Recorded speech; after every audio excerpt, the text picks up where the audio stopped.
E galera, tudo bem? Hoje a gente vai fazer um exercício sobre circuito RC, né? Isso aqui para dar continuidade à aula teórica sobre circuitos RC que a gente fez. Se você ainda não viu essa aula, clica aqui nesse cartãozinho que está aparecendo. Você pode assistir a aula e ter todo o aparato teórico para a gente poder entender a resolução desse vídeo, beleza?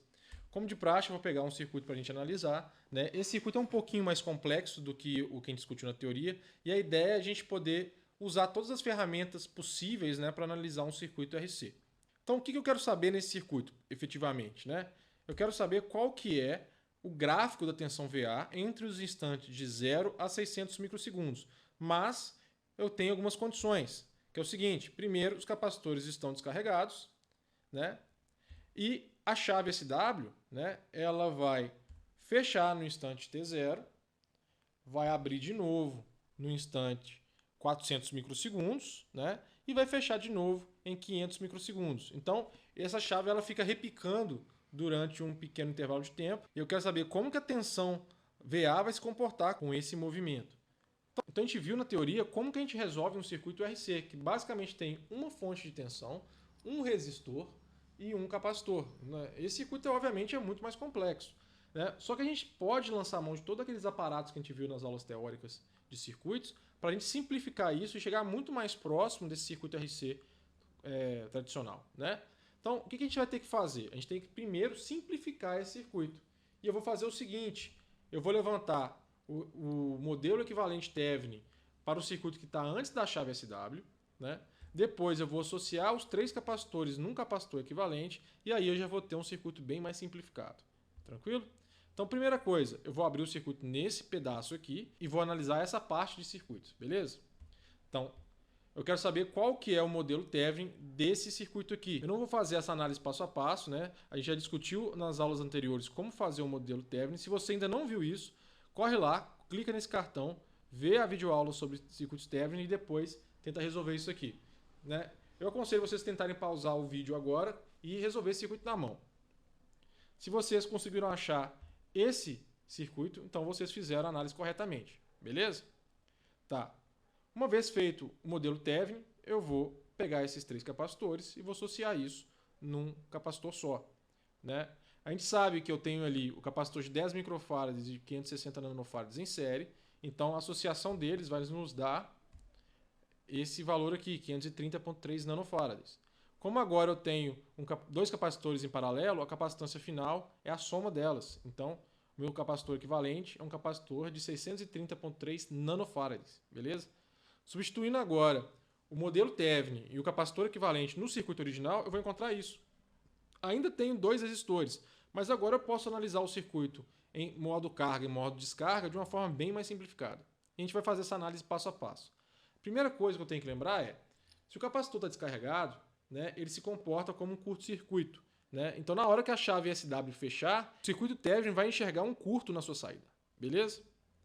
Depois, eu tenho que analisar o que acontece entre o tempo 0 e 400 microsegundos. Tranquilo? Tá. Se a chave fechar, agora eu tenho um circuito de carga de capacitor.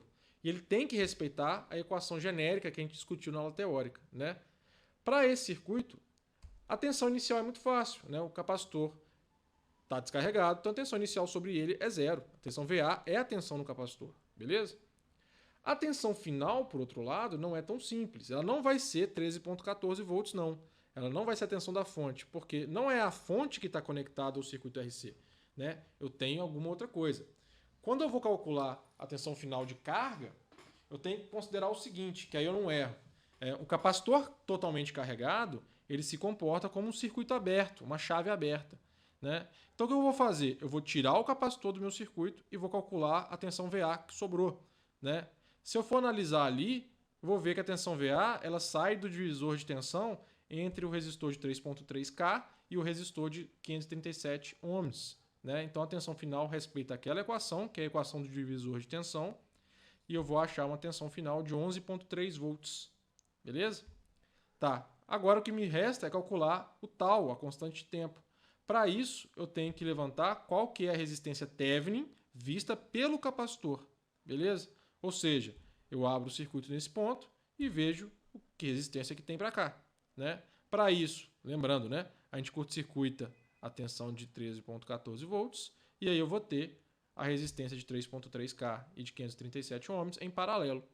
E ali achei a minha resistência equivalente. A constante de tempo vai ser essa resistência vezes a capacitância equivalente e eu vou encontrar 291 microsegundos. Substituindo isso tudo na equação genérica, eu vou achar isso aqui, né? E essa equação é que vai dar o comportamento da tensão VA ao longo do tempo. Ou seja, o capacitor está tentando sair de 0 até 11.3 e para isso ele vai demorar um intervalo que é igual a 5 constantes de tempo, 1.45 milissegundos. Ou seja, vai demorar muito tempo para chegar lá, né? Só que quando chegamos em 400 microsegundos, a chave abre e interrompe a carga do capacitor. Obviamente, a tensão que o capacitor vai exibir é menor do que o 11.3. E como é que eu posso fazer eu calcular isso aí? É muito simples. Eu vou pegar a equação genérica, né? E eu vou substituir o T pelo intervalo de análise, ou seja, o instante final menos o instante inicial de tempo, ou seja, 400 microsegundos menos 0, né? Substituindo isso na equação, eu encontro uma tensão de 8.44 volts. E aí, nesse intervalo, então, o capacitor saiu de 0 e evoluiu de forma exponencial até chegar a 8.44 volts. Beleza? Depois disso, eu abri a chave. Como eu abri a chave, eu fico com esse circuito aqui, ou seja, o capacitor carregado com 8.44 volts, agora está enxergando uma resistência de 3.3K em paralelo, ou seja, ele vai se descarregar sobre essa resistência. Nesse caso, eu sei que a tensão inicial é 8.44, a tensão final tem que ser 0, porque o capacitor tende a descarregar totalmente, né? E a constante de tempo agora é de 2.08 milissegundos, que significa que essa descarga vai demorar 10.4 milissegundos, 5 constantes de tempo. Beleza? Voltando para o gráfico, a equação de descarga vai ser aquela lá, né?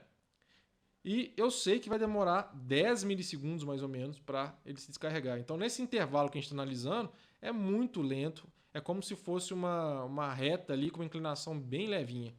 Tranquilo? De novo, chegamos em 500 microsegundos, eu vou fechar a chave de novo, vou interromper a descarga, né? E o capacitor só teve um pequeno intervalo de tempo, a variação de tensão dele foi muito pequena.